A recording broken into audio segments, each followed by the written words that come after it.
Ya, setelah kurang lebih 2 harian, nggak nyampe 1 minggu ya, saya nyobain smartwatch terbarunya CMF, terutama untuk di bagian fitur GPS ya, olahraga GPS-nya. Kita lihat di sini saya melakukan 2 aktivitas olahraga, ya memang bukan benar-benar saya running atau bersepeda ya. Cuma saya ingin memastikan di bagian fitur rute GPS-nya, apakah cukup akurat dan presisi. Kalau saya lari beneran, jarak tempuh saya 3 kilometer per jam, ini sih keren banget ya. Di sini saya coba tes, terlihat jalur lintas GPS-nya terbilang akurat dan presisi, terutama di bagian tikungan-tikungannya ini. Bahkan sampai di bagian yang tersulit sekalipun, dia terlihat lintas GPS-nya cukup akurat ya, nggak keluar dari jalur. Kemudian saya juga tes dengan bersepeda, olahraga bersepeda, walaupun memang bukan bersepeda beneran. Di sini kita perhatikan, saya zoom, terlihat di sini saya lewat dalam ya, nggak lewat jalan besar. Terlihat di sini jalur GPS-nya juga mengikuti apa yang saya tempuh. Terbilang oke nih. Untuk log GPS menurut saya pribadi ini terbilang ya biasa aja sih, standar. Tidak terlalu cepat juga tidak terlalu lambat. Tergantung dari kondisi cuaca maupun lingkungan di sekitar ya, di outdoor gitu. Seperti yang saya bilang di awal waktu unboxing, ini fitur UI-nya terlihat keren ya, berbeda daripada smartwatch kebanyakan. Tetapi untuk di bagian fitur olahraga, saya lihat data yang ditampilkan cukup minim dan sedikit. Tidak selengkap seperti smartwatch tipe Huawei atau Amazfit gitu ya. Jadi kalau saya slide ke kanan, ini hanya menampilkan pause dan stop aja.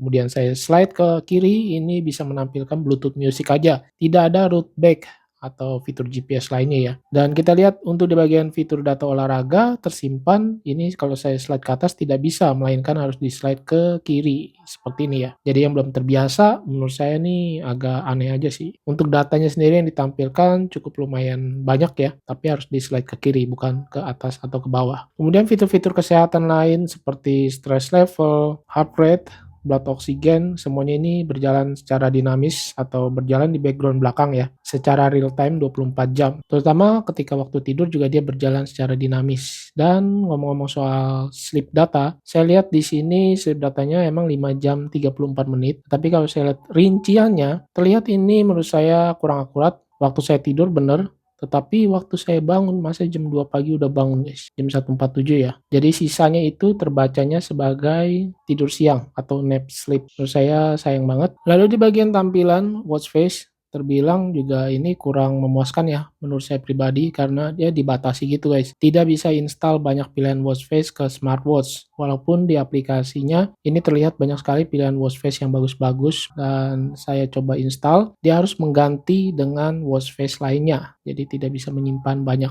mungkin karena memorinya yang terbatas ya. Untuk always on display terbilang cukup bagus, dia bisa mengikuti tampilan watch face yang kita pakai, di raise to wake juga bisa, tapi memang saya berasa agak ada delay dikit. Lalu untuk di baterai nih, kalau AOD-nya saya aktifkan sepanjang hari, ini turunnya cukup drastis ya. Sekali lagi tergantung dari pemakaian kita masing-masing sih. Kalau kita aktifkan AOD, GPS, screen brightness-nya kita pakai auto. Ketika di outdoor, ini benar-benar cerah banget. Dalam 1 hari itu saya tes turunnya sampai 41% dengan always on display aktif. Wow, itu sangat amazing sekali, hampir separuh baterainya ya. Padahal baterai kapasitasnya sudah lumayan menurut saya di atas 300 mAh dan juga untuk di bagian bodi terlihat cukup tebal ya. Saya pikir itu baterainya cukup besar juga. Tapi untuk daya tahannya sendiri menurut saya masih kurang. Saran dari saya kalau nggak penting banget nggak usah nyalain AOD sih. Kemudian di lengan saya yang kecil terlihat juga ini cukup besar ya di bagian lak-tulaknya dan ketebalannya juga yang terbilang lumayan. Saya sudah ukur di video sebelumnya, di video unboxing and first impression. Kualitas strapnya bagus, lentur, tetapi menurut saya pribadi saya kurang suka sih ya. Modelnya ini terlalu lentur banget. Ukuran strap dia 22 mm ya guys. Dari segi desain sendiri terbilang CMF Watch 3 Pro ini mirip-mirip seperti Watch 2 Pro sih, terutama yang warna-warna lainnya ya. Kalau yang warna seperti ini agak beda nih di bagian bezelnya. Untuk harganya saat ini turun ya di 1,495, waktu kemarin saya beli itu ada di 1,5 jutaan loh. Dan yang lebih membingungkan di CMF Nothing official store-nya di toko oren dia belum ada ya yang model Watch 3 Pro-nya. Melainkan masih ada yang Watch 2 Pro dan harganya cuma 1,2 juta. Bedanya sekitar 200 ribuan lebih loh. Ini menurut saya mending ambil yang Watch 3 Pro sih kalau ada mah ya. Perbedaan yang paling terlihat dengan jelas adalah ukuran diameter smartwatch-nya ya. Kalau yang Watch 2 Pro dia ada di 1,32 inch layarnya, sedangkan yang Watch 3 Pro itu lebih besar ya. Kalau saya pribadi saya lebih cocok di lengan saya yang kecil itu yang Watch 2 Pro sih. Lebih nyaman aja dipakainya, lingkar lengan saya lebih pas. Dan kemarin saya juga ada lihat komenan dari teman-teman kalau smartwatch dari CMF Nothing ini disinkronkan ke Android, aplikasinya ini suka error ya. Tapi kalau menurut saya pribadi, saya nggak ada masalah sih. Kecuali waktu pas saya offin Bluetooth-nya dan saya nyalakan kembali, emang tidak bisa langsung connect. Kadang-kadang bisa, kadang enggak. Jadi kita harus sinkronkan secara manual di bagian setting Bluetooth-nya. Apalagi kalau yang sinkronisasi Bluetooth ke smartwatch lainnya itu banyak ya.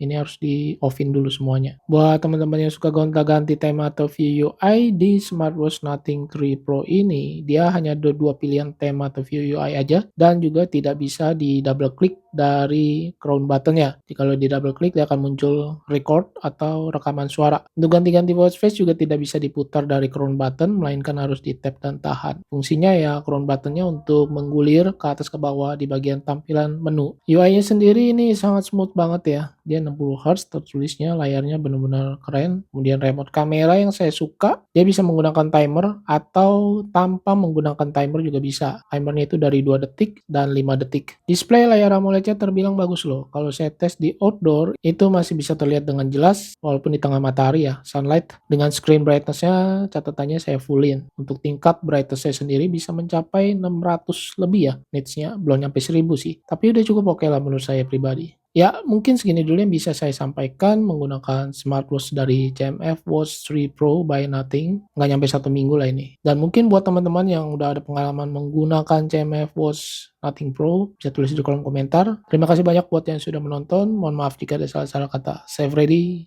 and see you next video. Bye.